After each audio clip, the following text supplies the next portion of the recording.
Today's meeting is to provide information on the state of play on the recent 10% tariff imposed by the US on Ghanaian exports. You all agree with me that the situation is so fluid. And on a lighter note, before this meeting ends, there might be a different story on the imposition of tariffs. Ghana and the United States share a history deeply rooted in mutual respect, cooperation, and shared values.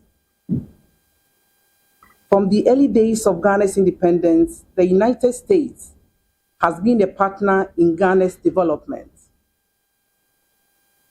providing support in various sectors, including trade, investment, technology, security, education, healthcare, just to mention a few. The economic partnership between Ghana and the United States has been robust and multifaceted, with trade being the cornerstone of the relationship. Ghana is one of the leading recipients of US foreign direct investment, FDI, in the sub-region, and this has played a significant role in driving economic growth and creating employment opportunities in Ghana. Between 1994 and 2024, the total wholly owned FDI inflows from the US to Ghana amounted to about $5 billion, covering 358 projects in sectors such as agriculture, manufacturing, building and construction, services, and tourism. According to Ghana Statistical Service, in 2024, Ghana exported a total value of goods worth 294.9 billion cedis. All other total imports amounted to 250.2 billion, providing a total trade surplus of 44.7 billion cedis. United States imports from Ghana, according to the International Trade Center, amounted to 1.21 billion, with accompanying exports amounting to 967 million, translating into a total trade surplus of $244 million in favor of Ghana in 2024. This constitutes about 4.5% of Ghana's total exports in 2024. The 10% tariff imposed on Ghana was based on the 2024 trade surplus with the United States, and details of this will be given in course of the presentation, the reason why each country got the percentage slap on the tariff.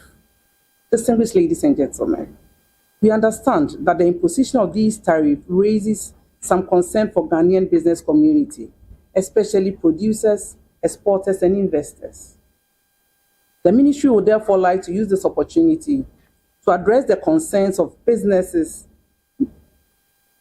the media, and the CSOs. You will recall that government through my ministry released a press statement on Saturday, 5th April 2025, to assure the public on steps being taken to avoid trade disruptions. Let me emphasize that on Monday, 7th April, the Ministry of Trade, Agribusiness and Industry and the Ministry of Foreign Affairs engaged in a high-level diplomatic discussion with the US ambassador, which culminated in the press release later in that same day. Subsequently, technical discussions have been held between my ministry and officials from the embassy's commercial and agricultural sectors on the subject matter. The discussion confirmed that some key Ghanaian exports, such as crude petroleum oils, bituminous mineral oils, and natural rubbers, are included in the list of products exempted from the 10% slab. The initial imposition on 2nd April included Ghana in the list of countries with 10% baseline tariff, whilst other countries had relatively higher tariffs. For example, Cote d'Ivoire had 21%, Nigeria 14%, Lesotho 15%, Madagascar 47%, Botswana 38%, Mauritius 40%, and 31% for South Africa. However, as of last night, before I went to bed, the United States paused its earlier arrangements, which placed all its trading partners under a uniform 10% tariff band for 90 days. This 90-day reprieve from the reciprocal tariff arrangement provides us with the opportunity to to renegotiate terms for a potential reduction, and in my heart, 0%. The 90-day pause also provides us with the opportunity to assess the full impact of the tariff and adopt various strategies to mitigate the immediate impact on our trade and economy. China, however, has been excluded from this concession and is instead facing an immediate and substantial tariff imposition of 125%. Interesting. Our meeting today is to explore immediate and pragmatic steps to mitigate the impact of the tariff on domestic industries.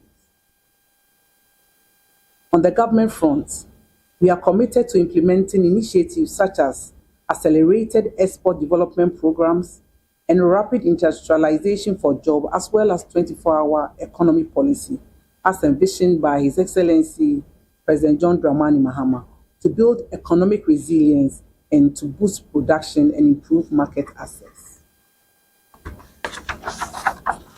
In all this, the implementation of the Africa Continental Free Trade Area Agreement provides the best opportunity for our market access drive. I'm reliably informed that the African Continental Free Trade Area Secretariat will be hosting African trade ministers to deliberate on this matter. To capitalize on these opportunities, Ghana will act decisively by strengthening its trade diplomacy to preserve preferential access where possible, while also enhancing its investment promotion strategy. This includes improving trade-related infrastructure, streamlining regulatory procedures, and offering targeted incentives for export-oriented investments. Did I see a Zimbabwe here? I did. Good. My ministry, alongside all relevant stakeholders, will work assiduously to achieve a proactive policy engagement leading to practical solution to this major concern. On this note, I encourage all of you to contribute positively to the discussion. I hope that at the end of the day, we will leave here lighter, happier, hopeful that our businesses will thrive. I thank you very much for the opportunity.